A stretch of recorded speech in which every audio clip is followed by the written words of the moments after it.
Hey, everybody. Thank you so much for tuning in another one of my interviews here at my show, William Wallace for America. With me today in this interview is Richard Nelson, who's running for governor for the state of Louisiana.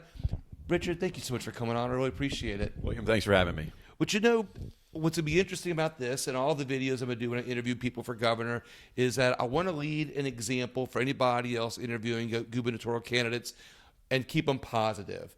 Because I think the only way that Louisiana survives after this governor's election is if we keep it positive, because a positive campaign is going to bring out some positive things, which is something that I think you bring to the table.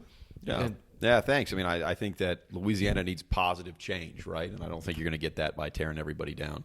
Exactly. Well, and I think that's part of the problem with politics in the past in this state is, it gets into a fist fight almost, and a lot of mudslinging going on. So in this interview, we're going to keep it very positive for that reason, so we can lead by example and talk about some things that I think you can bring to the table. If elected, you will be the youngest governor in the country. We just heard the response at the State of the Union by Sarah Huckabee, who's very young, but you'll be even younger than her. Yes, I mean, I think obviously, so I'm 36. That would be, I think, 4 years younger than Sarah Huckabee Sanders. At the same time, they're in Arkansas, so it's not that far away. I think Ron DeSantis is the second youngest, who is right down the street from us as well in Florida. So you kind of have a trend in the South of electing young governors, and I think what people see is the opportunity to make big changes. They see the opportunity for somebody that's going to go and fight for the future of the state, and that's really what I bring to the table. I think when you're in your 30s, you got a different set of challenges than you do when you're in 50s or above or 60s, kind of like some of my opponents. I'm worried about my future, my kids. They're in school. I care about how the quality of the schools. I care about whether or not they're going to be able to live here for the long run. I've said before, I'm not running just for the next 4 years. I'm really fighting for the next 40 years because that's what it takes. And I think that's the mentality that we're going to have if we really want to make big changes in Louisiana. While the definition of a generation, I think, is is it 40 years? Or is it 50 years? The definition of a generation of people. You're being in your 30s, in your mid 30s. There's actually, I think, by everyone's definition, maybe 1 or 2 generations older than you. Yes. But here you are fighting for what would appear to be a younger generation, but in fact, it sounds like you're fighting for the older generations too. And I'll say this off camera. We talked about this. If everybody's leaving the state, there's only going to be young people left, or how vice versa. The ones that are aging, they're going to be left, or the younger ones that leave. Who's going to be taking care? I'm kind of painting the quagmire for a reason. Who's going to take care of the aging generation that stays here if all the younger generations leave? Yeah, that's a challenge. I mean, I think too is the older generations that they want to grow up around their grandkids, they want to be around their kids and stuff. So, and I mean, that's my parents are the same way. And you get a lot of those when their kids are moving to Texas and their kids are moving to Florida and they want to go see their grandkids. They don't want to see them just at Christmas. They want to see them all the time. Right. Mom and dad follow too. And especially when you have things like tax policy that's very favorable in these other states where their kids are moving, there's not a lot holding them here. The people love the culture. They love being here. This is their home. That's why they're here. That's why we're fighting for it. But at the end of the day, that's not enough. If they're losing if their family is leaving, that's a big thing that holds people here. And that's really kind of the generational struggle Louisiana is facing, is that when you lose, when you lose the kids and when you lose that generation, like my own generation, it's the whole family that's gone. Their kids are not going to grow up here, and their parents will probably follow them. So you end up with a lot of challenges that if you don't find the way to really keep young people here and give them the opportunity, it's not a great picture a few years from now. There's something that comes to mind is when we talk about bringing in new blood. When you migrate your blood outside of the state, you're left here with a stagnation, and I don't mean it in a bad way. Just to make the analogy, where you're leaving people who have been here forever, they're not going to leave, they've rooted here. Then the same policies that that kind of stuck them here, and keeps them here, is going to be something that stagnates the state. And if your new blood is leaving the state, and going elsewhere, there's nothing that replenish it here. There's not new ideas coming in here, which I think is something else that happens when the new people leave. So, yeah, I mean, when I graduated from law school, young people leave. Yeah, when I graduated from law school, I got a better opportunity to go work for the State Department, went all around the world for a while. But I wanted to come home because I wanted to make a difference. I wanted to try and make our state better. I could see the challenges that face it. And just me personally, I can see the challenges of just wanting to come home and not being able to. And then also my friends and family have left. A lot of them have gone. And so, not necessarily willingly, but they've gone because they found opportunity find better opportunity elsewhere. And so for me, that's a tragedy. People should be able to stay here. They love it. Everybody loves Louisiana. Everybody that grows up here loves it. But they really need that opportunity here, or else they're not going to make that decision to stay. Do you think that when I guess the cart before the horse, what came first, the chicken or the egg? Your reason for wanting to come back here and stay here, was it because you love the state, and what's your reason for not leaving? It'd probably be easier for somebody with your amount of education to leave the state for a better opportunity. And we can all say that we love home and we love Louisiana, you love family, but is there another reason why you want to stay here and fight? Because fighting at your age here, even though it's easier to fight at your age, fighting politically here is harder than it is to leave and go elsewhere for a better opportunity. What's the prime reason? Absolutely. So, I mean, for me, it's because this is my home, and I feel if not me, who? If not now, when? Right? I think that if people like me, who I think are capable of making the changes, who are driven to make those changes, if we just say, you know what, it's easier for me I can eliminate my own income tax easily. I can just go move to Florida or Texas or anywhere else. I can get more opportunity. I can fix my schools by moving somewhere with better schools. It's very easy for me to fix it personally, and I don't have those challenges. But for the state, for my brothers and sisters of the state of Louisiana, not everybody can just pick up and move. And I think that's what we have to fight for. And it's really a tragedy that we have so much going for us, that we have so much opportunity that's just been wasted for 100 years. And so we really need these better policy changes and bring those in and really give people, really make a difference in people's lives. I say all the time, if Louisiana was just average in the country, we would live 4 years longer and get a 33% raise. And so that's the cost of bad government here. That's the difference. If you drive across the border into Texas. So statistics show that in other states that you live not 4 just years other, longer. Not just other states. Like that's the country on average, right? And if you drive across the border into Texas, you basically get that back. You get 3.5 years of your life and a 33% raise to just drive across the border into Texas, statistically. So that's really what you're fighting for. People deserve better, and I think you need somebody that's out there telling them these are the policies that will make your life better, not personality. Personality is not going to fix anything. You actually need to change the policies that have been in the state for a long time, and that will improve the quality of life for everyone. I like how you brought up personalities, but it also made me think of something else, ideologies and narratives.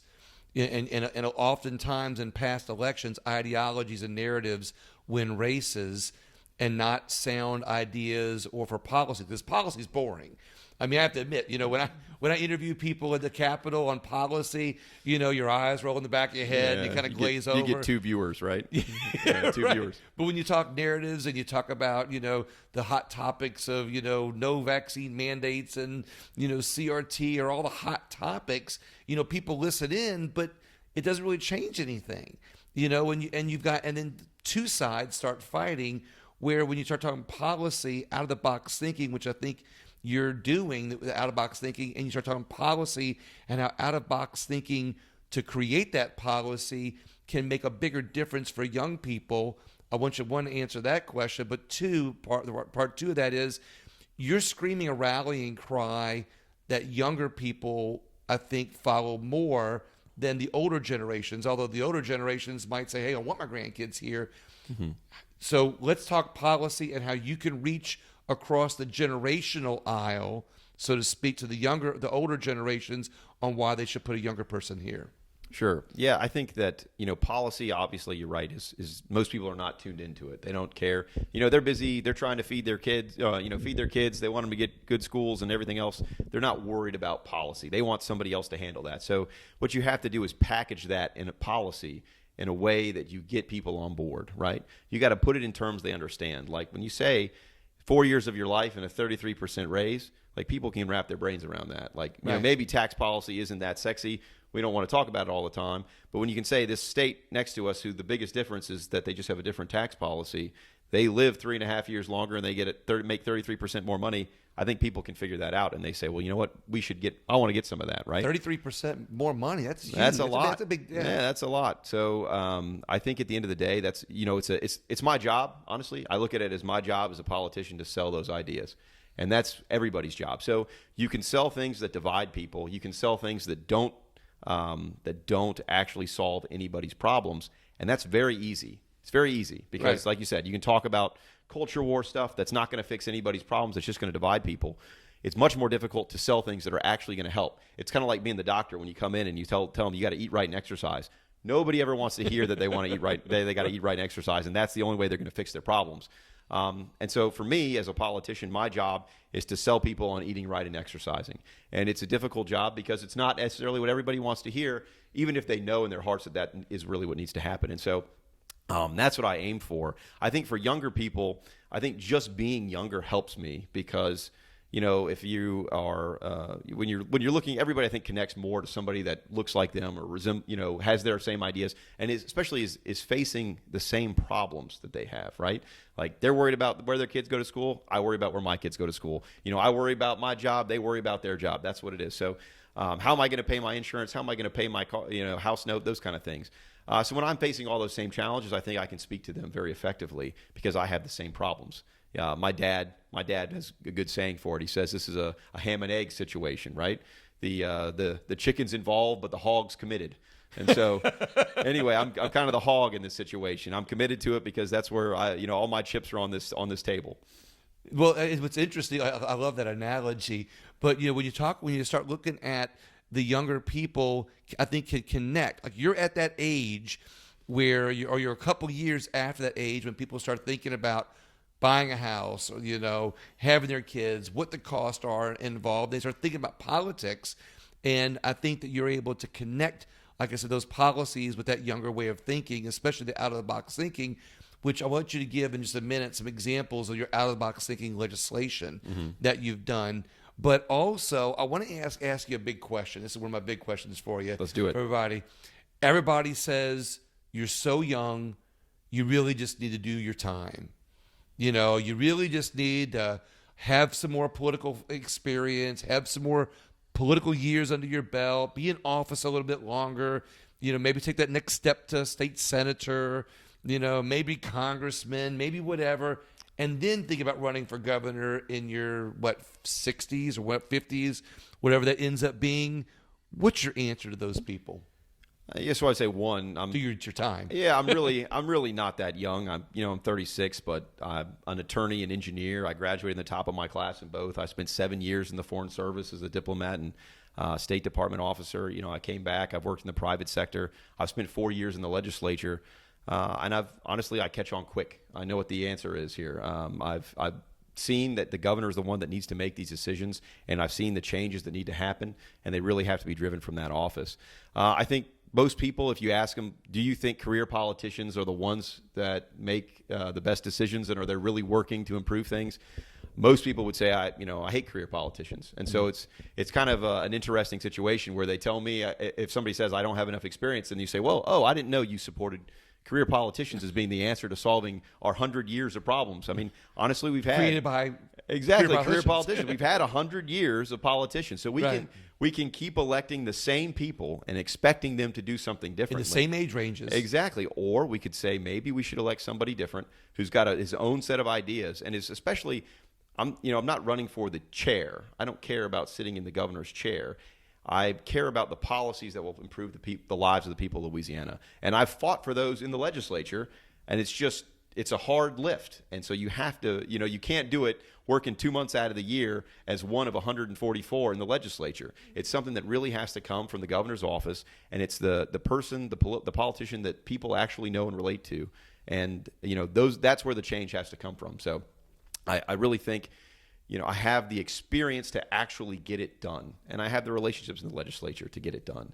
And the more you're there, the more institutionalized you get. If you ever seen The Shawshank Redemption, right? Yeah, exactly. It's exactly like right. You're institutionalized. You've been there a long time, and nobody says, well, now that I'm term limited, I'm going to go and fix this system. Yeah. It's like, no, you are the system. Once Exactly. you're once you've been there that long, you are the system.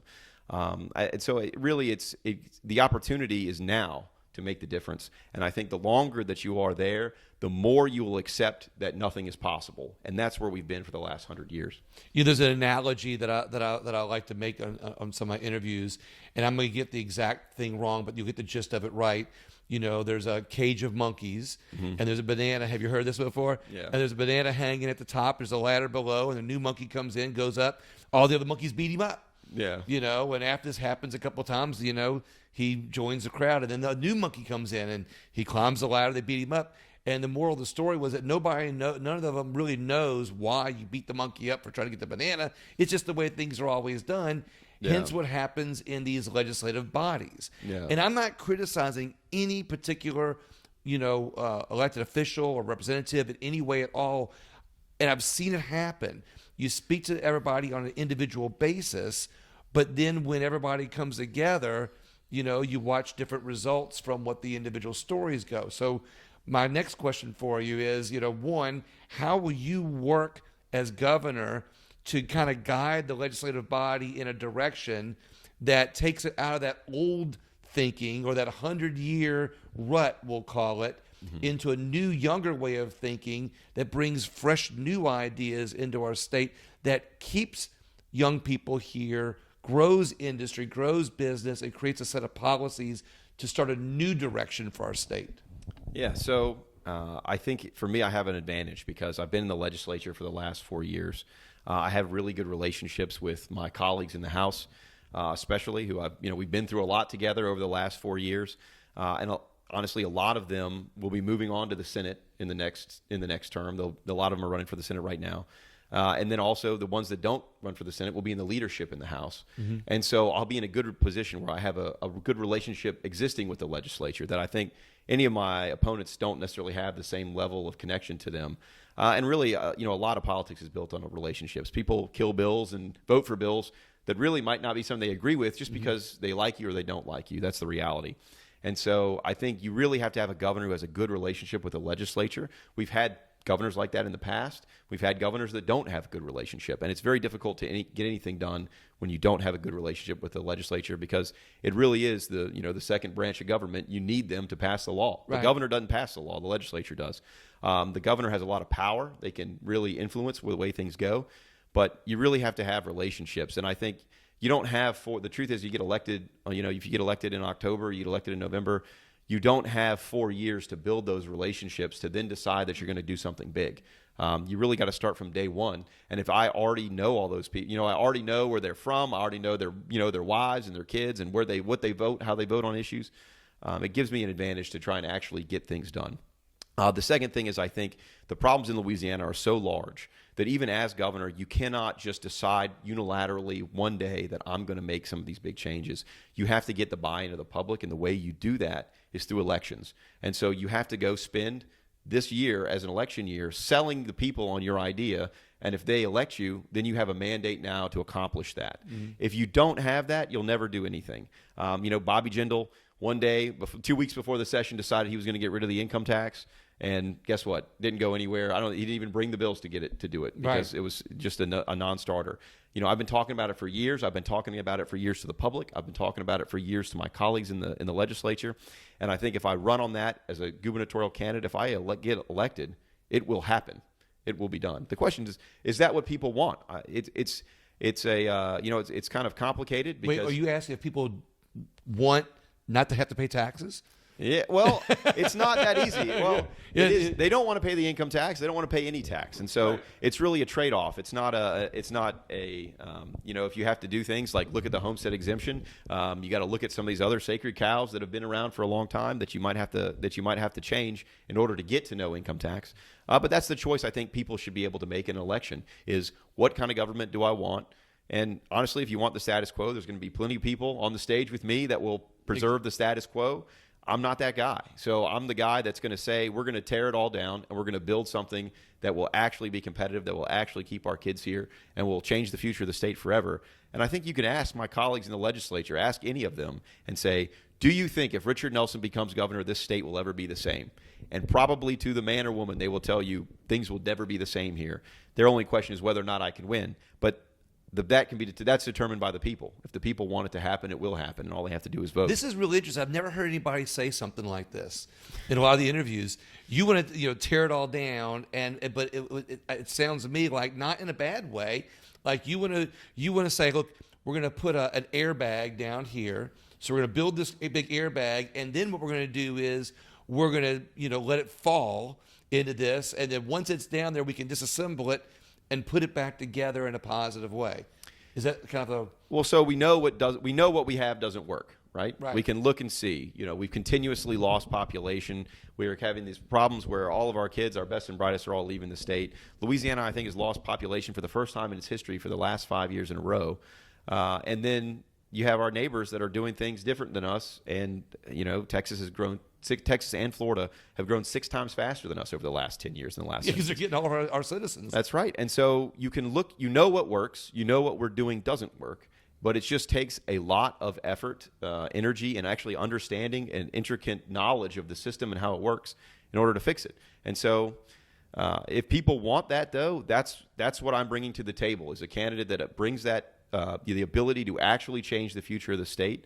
And, obviously there's people that don't want that to happen. There's people that, maybe don't want pieces of that to happen. And they can make a choice in this election of what future do you want. They have little fiefdoms that benefit off of that. Somebody benefits off of everything. That's the reality, right? So somebody has some exemption or some credit or, some piece of this puzzle that has been built over the last 100 years where they personally benefit.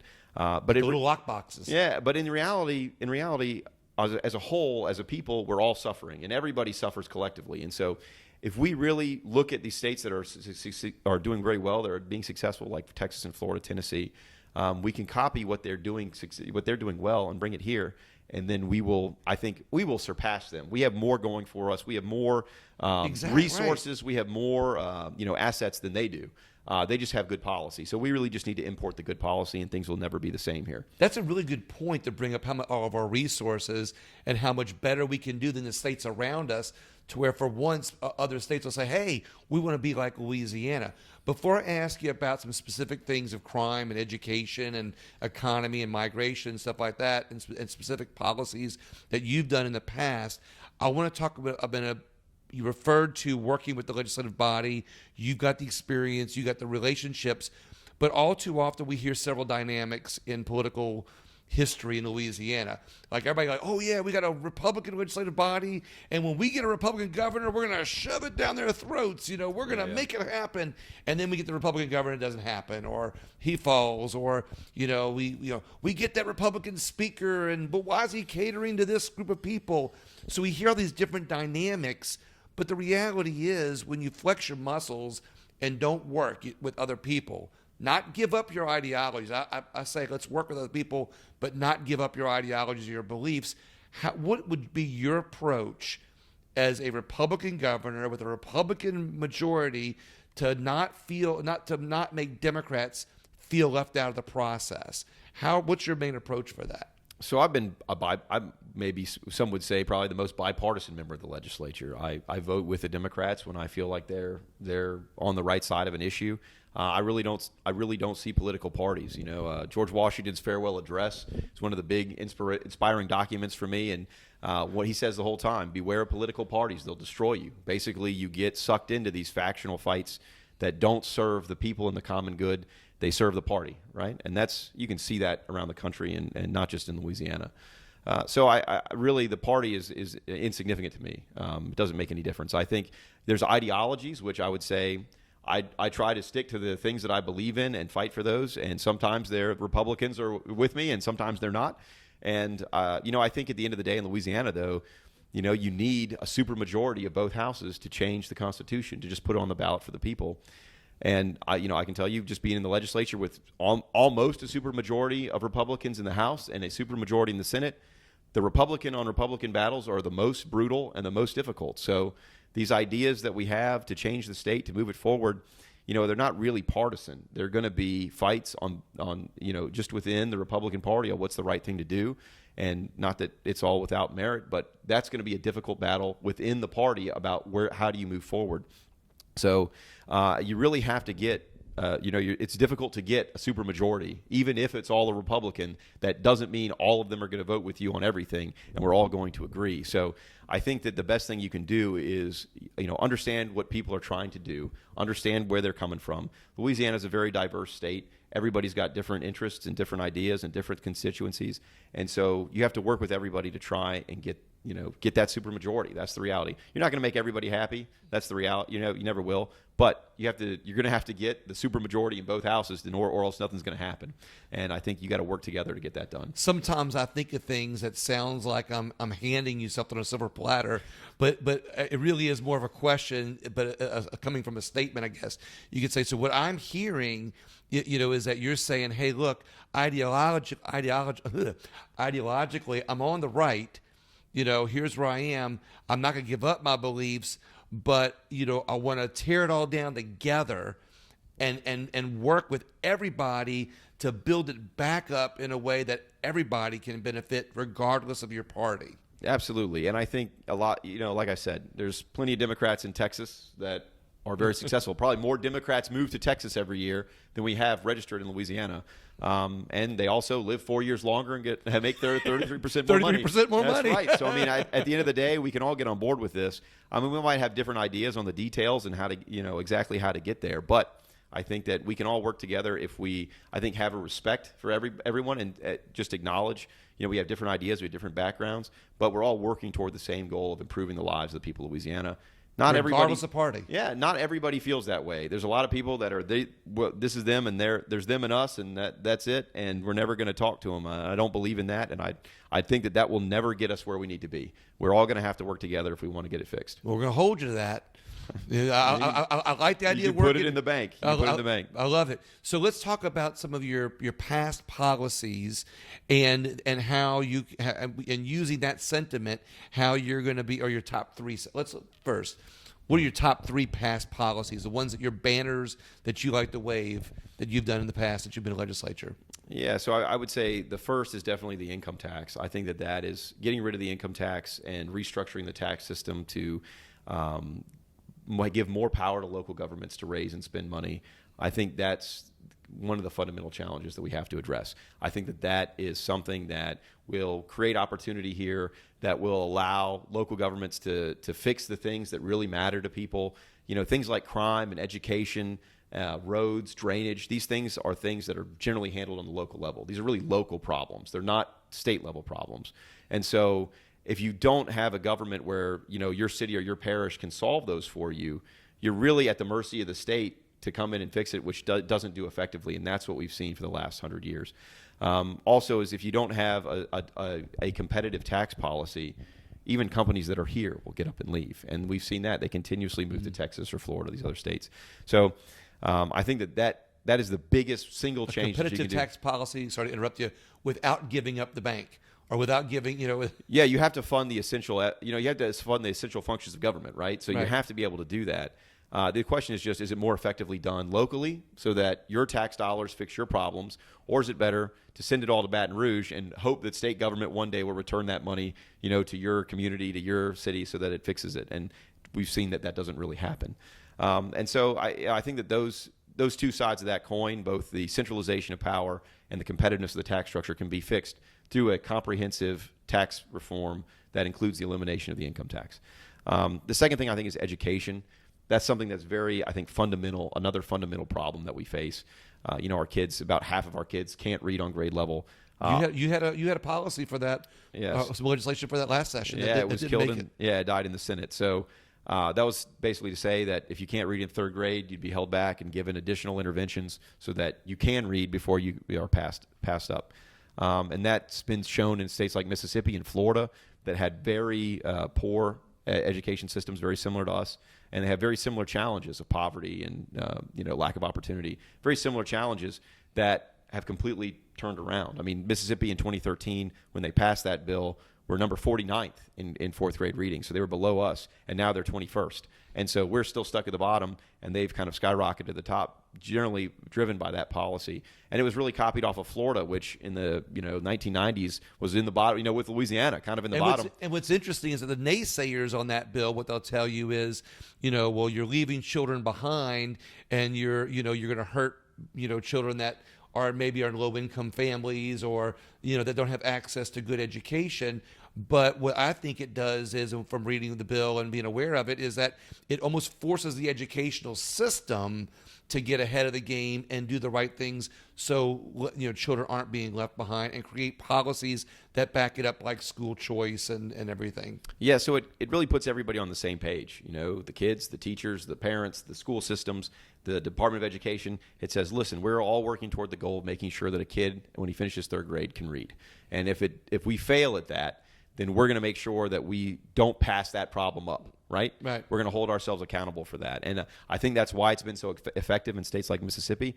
And I think that at the end of the day, if a kid can't read, there's nothing that they're going to be able to do in life. They're going to be severely limited, and that's what's going to drive crime rates. That's what's going to drive high school graduations. That's what's going to drive, getting people jobs so they can support themselves. So if you don't meet that minimum standard of getting everyone to read, you really are going to struggle going forward. And, I think that's a focus the state, I think, can get behind. We're going to bring the bill this year as well. Hopefully it will pass, but the implementation of it is going to be just as important as just passing the bill. And that's what we saw in Mississippi. You have to have the governor on board. You got to have the legislature on board. And so that's something, as governor, I would continue to push, is to get that, make sure those kids can read so they can go out and succeed in every aspect of life. So I think education is very fundamental. I think that's something we have to fix. Nobody's going to move their company here when they have to pay $20,000 a kid to send their kid to private school, right? Exactly. So if you don't fix that problem, like in other states, most people go to public school. It's not something. Private school is kind of an anomaly. Here, that's not necessarily the case, and so I think we have to really improve that system. So I think education, like I said, would probably be the second thing that I would really focus on. Having kids kind of focuses my attention on that anyway, right? I'm in the same boat. The third thing, there's a bunch of other stuff that probably could fill that third chair for me. I think, making sure that we spend money effectively is, a big deal for me. I think we spend a lot of money, and it doesn't necessarily go to solve people's problems. You can fix that somewhat by saying locals, we're going to fix that, let local governments take on some of that cost. We also, I've talked a lot about the pension system. We have about $17 or $16 billion in unfunded pension liabilities, and we pay $1.5 billion in interest, just in interest on that debt. And so that was left over from, previous politicians who said, we're going to make all these promises and we're not going to pay for it. And, paying down a lot of those debts will give us so much more flexibility for in the future for actually improving the state, as opposed to saying, let's just continue passing the buck and, just paying interest and let our kids pay for it. We're going to put a Band-Aid on that right now, on that baby right now, and next year hopefully that wound is healed. That's right. Yeah, it's like, no, it's what it is, when I'm out of office, we'll let somebody else care about that.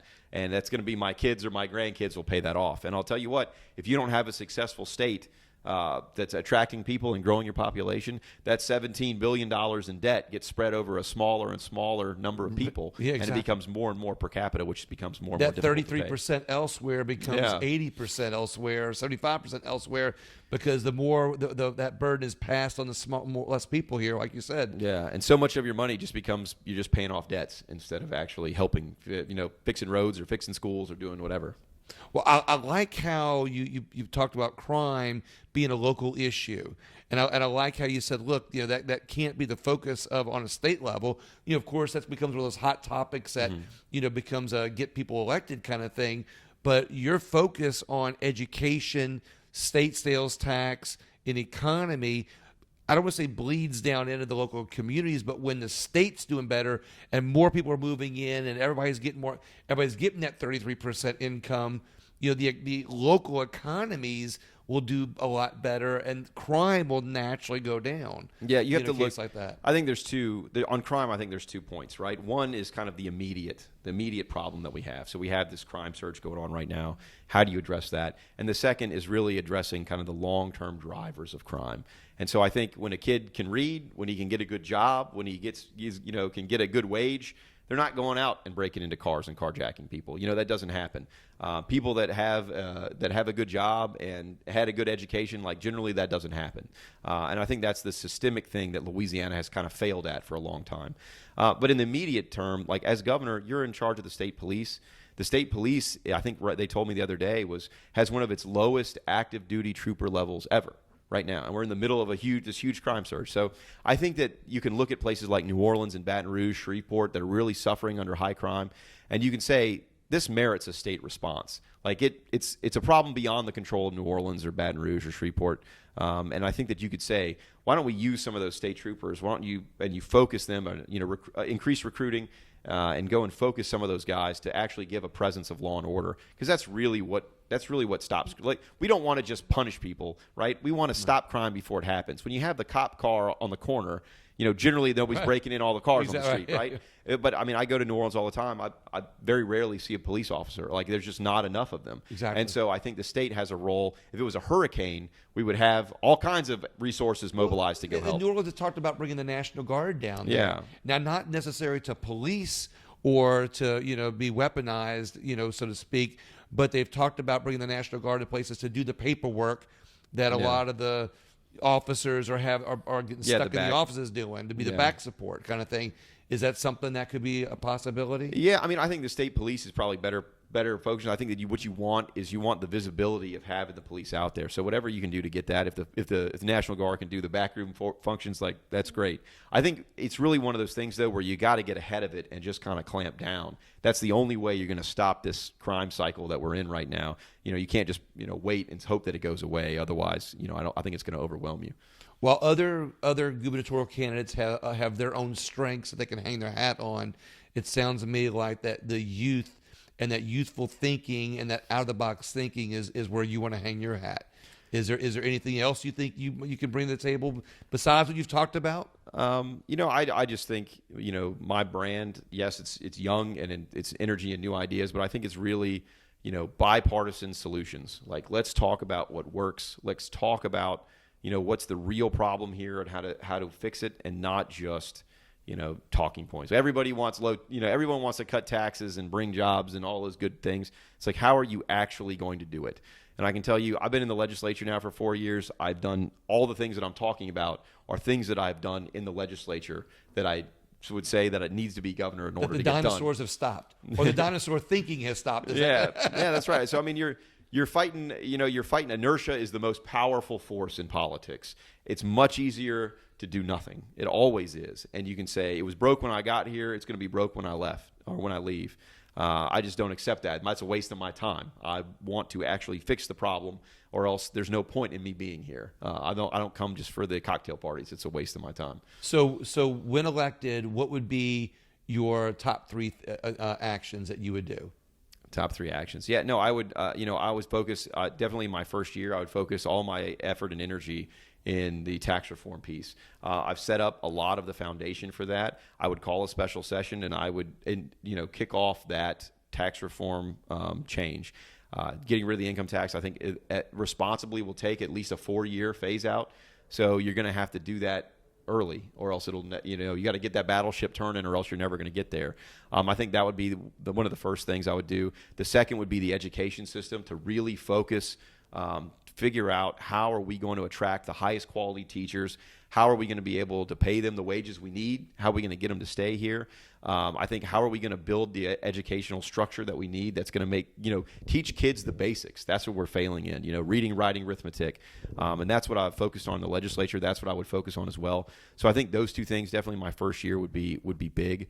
I think looking at where we spend money and how we can do it more effectively, like I said, paying down debt so that we have more money in the long run to fix our problems, I think that's a very important thing. And then also, like I said, the crime surge is still going on. I'm going to take the state troopers. I'm going to say, you guys are going to go and patrol the streets of these cities until this stuff is gone.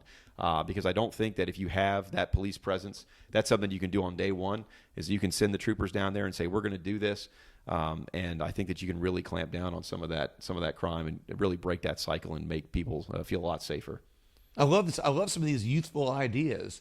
I would say they're good ideas, not necessarily useful. They're well, youthful. I say youthful for that reason. Like anybody can debate whether they're a good idea or not, but that youthful out of the box thinking, I think, helps change the course of Louisiana. And it sounds like you're trying to right the ship, while with that youthful thinking that is going to be something for future generations. You're not trying to fix it for the older generation, or you're trying to fix it for the older generations too, but you're not trying to make a temporary fix that only helps people in that moment. You're trying to correct it to where it's not just the young generation for now, but for when they age and for future generations to set a new course for Louisiana.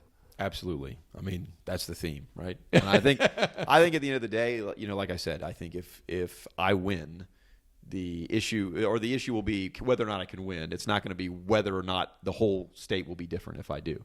And that's what even as a citizen, that's what I want the choice to be when I go to the ballot. I want it to be, will things change? I want to have the option on the ballot to say, I want my life to be better. I want my life to be different. And I think that's what I bring to the table, is that option will be on the ballot for things to be radically different in Louisiana. With Richard Nelson. That's right. And, if you like I said, if you like the status quo, you can stick. There'll be plenty of options. I'm sure there'll be plenty of options on the ballot where you will remain at the status quo. I think it's been failing us for 100 years, and I think that we need to go in a different direction. But I can guarantee you that if I get elected, the state will never look the same. And what I like, you're not referring to individuals, you're referring to the inertia of the elected body that has tended to guide this in the wrong direction. Honestly, you need leadership. Leadership is what's been really missing, I think, from Louisiana, is that you need somebody that's going to say, this is the direction we need to go. Let's go there.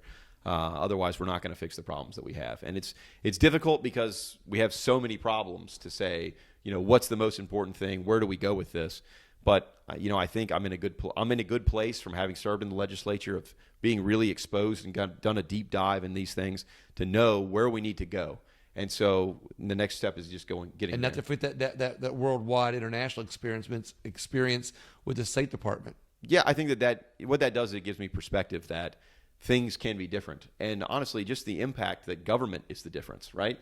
I mean, most people think that they accept the status quo. They say this is how things always have been, and I understand that. But when you've traveled all around the world, you see that you drive across a border, it's an imaginary line, and on one side people have electricity, on the other side they don't.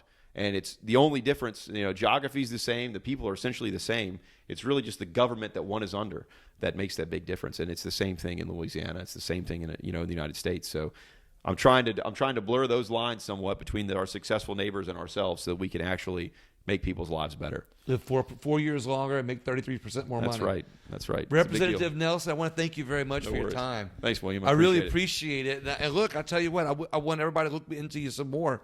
And if they like this interview, share it, please. Talk about it a little bit. Again, I think doing positive interviews with everybody is going to get out good information that's going to give the state their best choice. And certainly, I think this is one of them. Thank you so much, everybody. Have a great day. Please share the interview and share the video. Thank you so much.